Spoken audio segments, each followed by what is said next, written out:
中間球員啊陳正完全係埋唔到去攔網嘅。嗱，變化波有用啦，由邱愛華佢趁住對方咧攔網係跌緊落去嘅時候打佢嘅。俄羅斯而家個助教咧就奧真高，咪坐喺卡普隔離嗰個就係啦。見手風順咧又想俾迪真高喎，不過今次咧佢個手腕係扣唔到啦，打出界。其實都成功咗噶啦，佢係打到嘅，不過佢自己咧打失。呢個波又係打到落去，佢哋俄羅斯攞分嘅。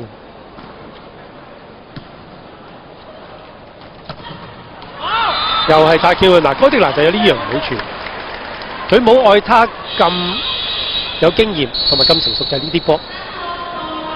主動叫暫停啊卡寶，一出嚟咧亦都咧就話佢好中意啊！以前啊捉住啊哥迪拿鬧，而家捉住啊華斯利斯加亞鬧嘅。不過托球手當然啦，就係球隊嘅靈魂啦。佢都會話佢俾邊個俾邊個，有邊度唔好，咁咪同佢作個檢討嘅。霍胡俊教練呢，亦都提點佢哋咧，尤其是趙睿睿啊，喺攔網嘅時候要睇人哋個快攻手，因為趙睿睿咧個人係好高，但係佢攔網動作咧係好多嘢要改善嘅。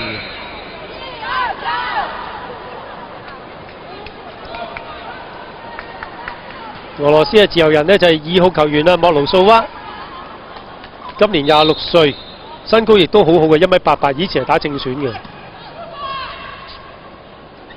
哥迪拿都未打到超手喎，打交叉，但可惜個快攻呃唔到人，咁所以咧尤其是打啲短波啊，快攻佢養第一下啫嘛，佢哋仲有能力跳第二次嘅。俄羅斯嘅球員咧一係高，第一下唔使摁盡嘅。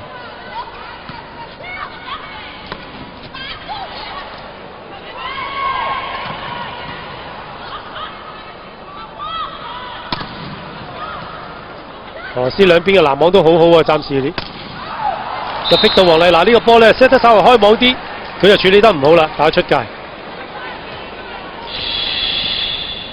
咁呢條線亦都有啲隱憂，就係趙睿睿個快攻咧係唔係太殺食嘅，所以對方睇快攻咧就唔使話睇得咁實，咁啊變咗咧可以集中火力咧就去睇咗黃麗娜個4號位。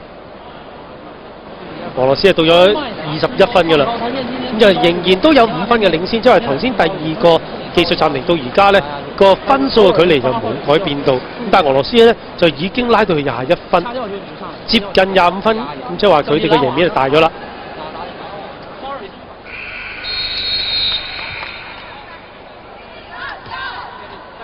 俄羅斯而家前邊咧就有哥迪拿喺度，愛他未上前排，但係愛他可以打後場攻擊。再加埋咧，佢哋個比列高娃亦都可以打嘅，蘇高洛娃亦都得嘅。要走動啦，希望掩空俾阿黃麗娜打，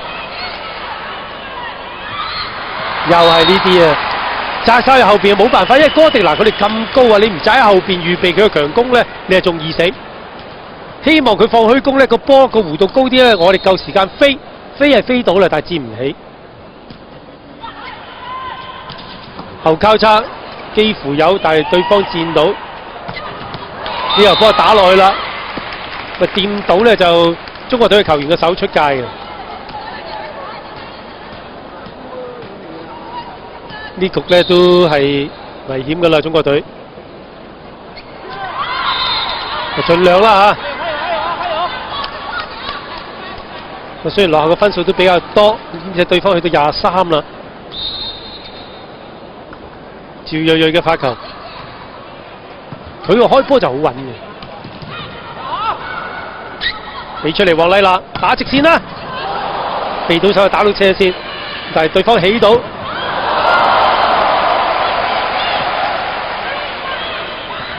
又放虛攻，呢個係比列高娃嚟嘅，哥迪拿又俾比列高娃，但係比列高娃咧就。個4號位強攻咧就一定冇哥迪拿或者愛他咁好嘅，所以呢個輪次佢哋轉唔到位啊！哥迪拿咧要打呢個2號位，因為接發球嗰邊咧就好難即刻做個換位啊！有啦，今次比列高娃咧就搞掂咗呢1分，咁去咗 set point 先。中國隊咧就呢個攻擊唔止話要攞分啊，仲繼續要喺發球之中咧分分都攞先唔使輸。但係似乎出界啦，咁即係俄羅斯攞埋呢一分呢，佢哋到咗25分先，第一局就以25-18係贏咗，咪以1-0局數呢係領先中國。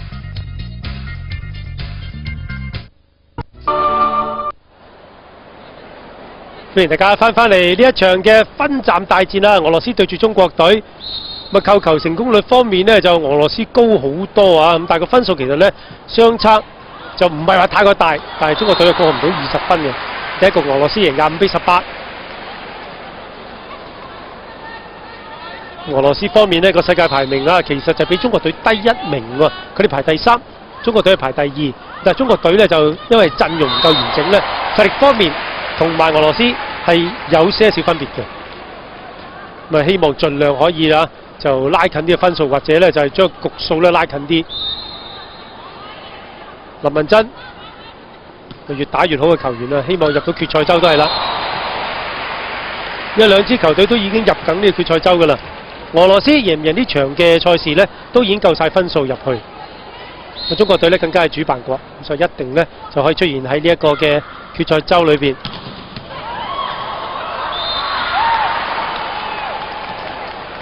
入波吹咗，中國隊持球。球證方面係嚟自希臘嘅泰米士，旁證嚟自中華台北㗎啦。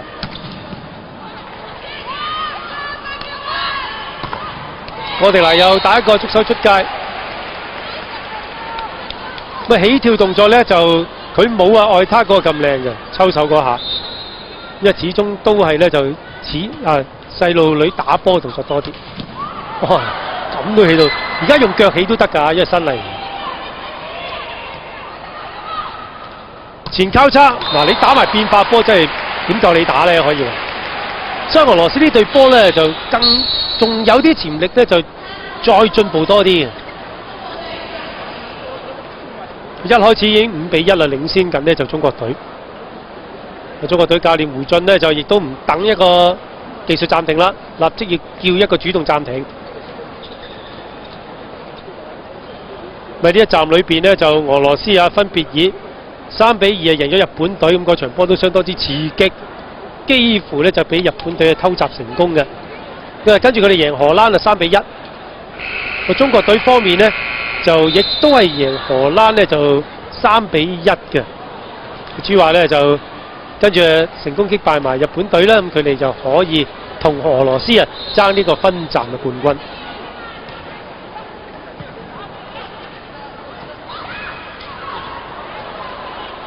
比賽出邊，但係假嘅。我都壓埋完啦，俾佢呢一個嘅後場啊！中國隊由王麗娜打個觸手出界，亦都捉住蘇高洛娃嗰邊去打。單對單呢，佢哋係有把握打觸手出界。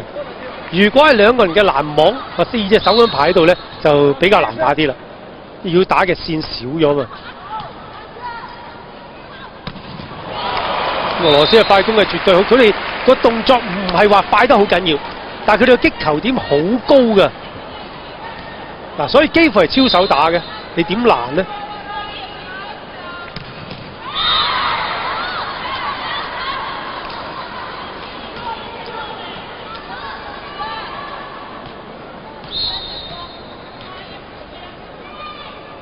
球式嘅發球，希望破壞對方一傳。哇！冇人攔啊！你話死唔死啊？呢啲波俾對方呃晒啦！呢啲唔止話攞1分啊！對方個氣勢會更加犀利嘅嗱，因為好似話任我打你啊，下派唔派餅嘅啫。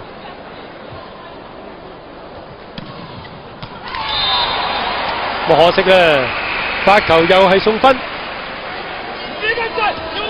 家寶又鬧啦。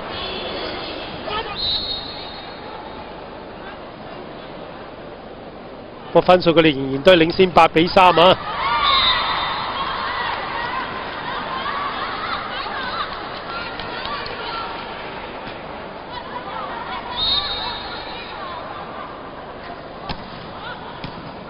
一傳非常靚，俾到射位，愛他嚟嘅，喺佢個拉臂就覺得係靚啲嗰個，咁所以咧就一定愛他莫雷娃。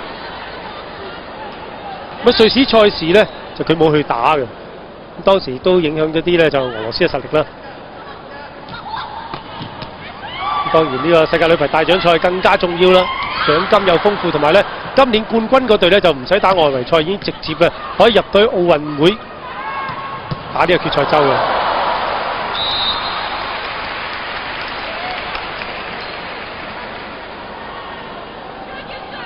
哥迪娜咁亦都咧就好難攔到呢個球員嘅，如果佢肯高啲起手，一傳亦都麻麻地。李豔咧就都唔知自己隊友起去邊，胡俊教練咧都頭耷耷啊！呢一局咧似乎覺得冇乜計仔啊！一傳一定要好啊！中國隊如果咪真係冇得打嘅。林文真咪亦都可以信賴嘅球員啦，越打越好咧，就喺呢個4號位，佢好夠膽起手。初咧就喺第一站賽事咧，佢係有啲怯場咁，同埋要代替孫緣咧，呢個包袱真係實在太大。可惜啊，吳詠梅個發球咧，通常都好有威脅㗎，好深嘅。佢亦都話呢個波咪好球，但係球證話出界。吳詠梅有好多嘅發球數字咧，喺唔同嘅比賽都攞到排第一、第二起碼。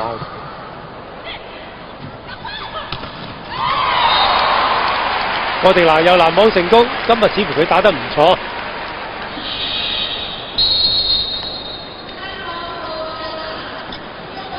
中國隊胡俊教練亦都唔等第二個技術暫停啦，立即要叫埋呢一個主動暫停，鬧緊5-13啊，絕對係一個大比數。都好少可咧就俾人領先8分波咁多㗎。仲係去到咧局嘅中間位置度嘅，咁啊卡普都唔使出嚟噏啊，因為而家咧冇乜特別嘅漏洞啊，俄羅斯。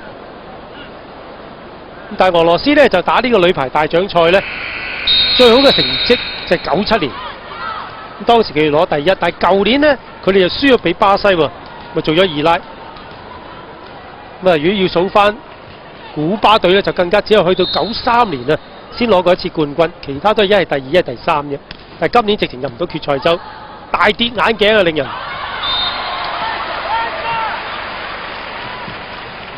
趙睿睿除咗話佢扣球動作、攔網動作有待改善呢，身形方面亦都再可以 build up 得好啲啊，加強少少嘅力量啊！而家略嫌咪瘦啊，定呃晒俾人打就冇計啦，因為今日都幾多呢。俄羅斯打呢個後波呢，係好似入無人之境咁啊！即係林文真呢，唔係好睇得住啊！呢一個迪真高。好啦，呢個波就趙睿睿食到啲力落去啦。佢好多時啲快攻咧就淋得滯啊，因為佢食唔到嗰度力啊，手腕啊、手臂啊都係食唔應嘅。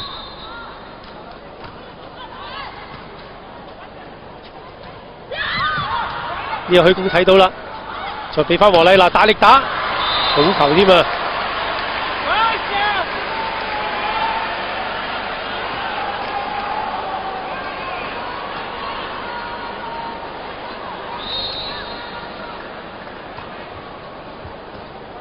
好飄啊！嗱，有時唔使咧開呢一個嘅扣球式發球嘅，呢啲飄忽球咧令到對手係啊，我唔係 A 球，不過你接唔到入場區裏邊，我都係攞你1分嘅。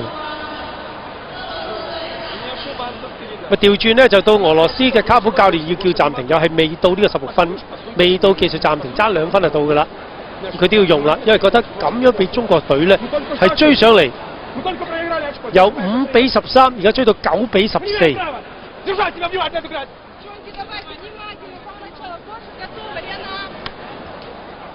中國隊呢個勢好翻少少，但係略嫌嗰個攻擊層面呢，仲係做得唔夠豐富。胡俊教練亦都拍一拍啊，趙睿睿俾啲信心佢啊。因為趙睿睿咧係第一次擔當大旗做咁多場嘅正選嘅啫。打瑞士精英賽嘅時候咧，其實有一個李方打得唔錯嘅，但係呢個賽事就冇佢嘅名字喺度啦。超手打絕對咧就係冇辦法攔到啊！呢個波。